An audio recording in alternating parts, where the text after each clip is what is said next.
Assalamualaikum warahmatullahi wabarakatuh. Salam sejahtera untuk kita semua. Perkenalkan, nama saya Efrasia Pulciana Palangbeda dengan NIM D1B1200035. Saya mahasiswi farmasi di Universitas Megareski Makassar.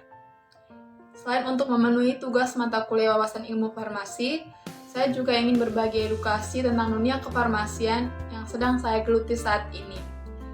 Di sini saya akan menjelaskan 3 poin penting, yakni yang pertama, definisi farmasi, sejarah kefarmasian, dan pendidikan kefarmasian. Jadi apa kira-kira itu farmasi sebenarnya? Mungkin beberapa orang akan menjawab, farmasi adalah seseorang yang nantinya hanya bekerja di apotek saja. Namun pada dasarnya, farmasi adalah seseorang yang sangat peduli akan kesehatan masyarakat, yang peduli akan penggunaan obat, agar pasien atau masyarakat tersebut memahami tentang namanya kesehatan dan juga penggunaan obat secara baik dan benar. Kata farmasi sendiri berasal dari bahasa Yunani yang artinya farmakon, di mana arti tersebut dikaitkan dengan sebuah simbol ini yang memiliki makna jika obat digunakan secara baik dan benar, maka akan mengobati. Sebaliknya, jika obat tersebut tidak digunakan atau tidak sesuai dengan dosis tersebut, maka akan berubah menjadi racun. Profesi kesehatan itu juga menghubungkan ilmu-ilmu kesehatan dan juga ilmu-ilmu kimia, di mana di dalamnya mencakup unsur-unsur seni, identification, selection, aksi farmakologis, penggabungan, analisis, dan sebagainya. Selanjutnya, sejarah perkembangan kefarmasian.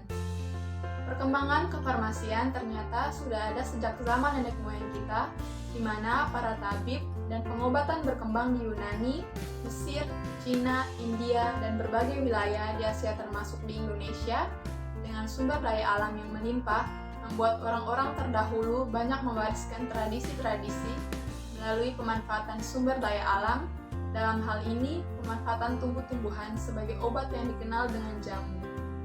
Ilmu farmasi baru menjadi ilmu pengetahuan yang sesungguhnya pada abad ke-17 di Prancis pada tahun 1797. Di sana juga berdiri sekolah farmasi pertama dan buku tentang farmasi mulai diterbitkan. Penggunaan obat sejak tahun 2000 sebelum Masehi pada zaman kebudayaan Mesir dan Babilonia dikenal dengan granul atau tablet tanah liat. Di abad selanjutnya dilakukan dalam biara yang menghasilkan tulisan-tulisan tentang obat dan pengobatan dalam bahasa Latin, hingga saat ini dijadikan tradisi dalam penulisan istilah pada bidang kesehatan. Perkembangan kefarmasian yang pesat pula terjadi pada zaman kultur Arab pada abad ke-9.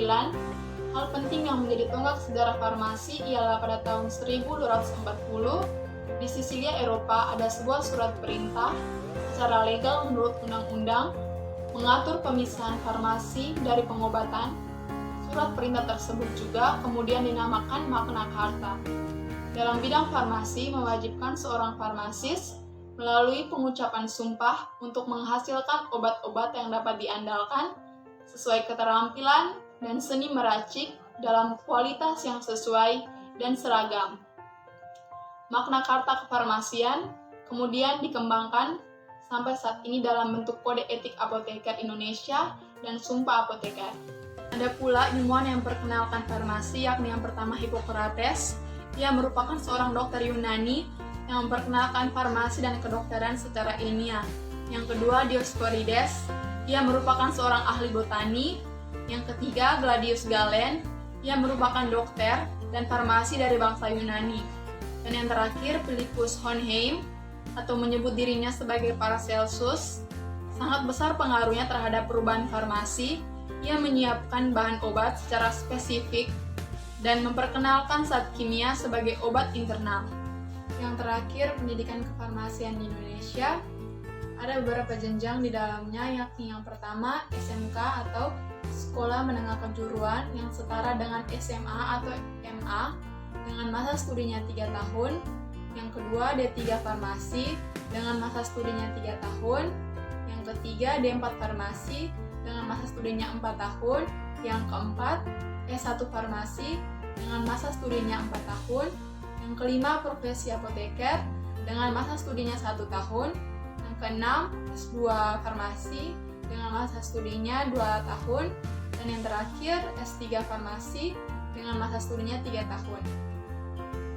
Pendidikan kefarmasian ini merupakan profesi kesehatan yang prospek lulusannya adalah sebagai apoteker. Entah itu apoteker penanggung jawab apotik ataupun penanggung jawab instalasi farmasi di rumah sakit.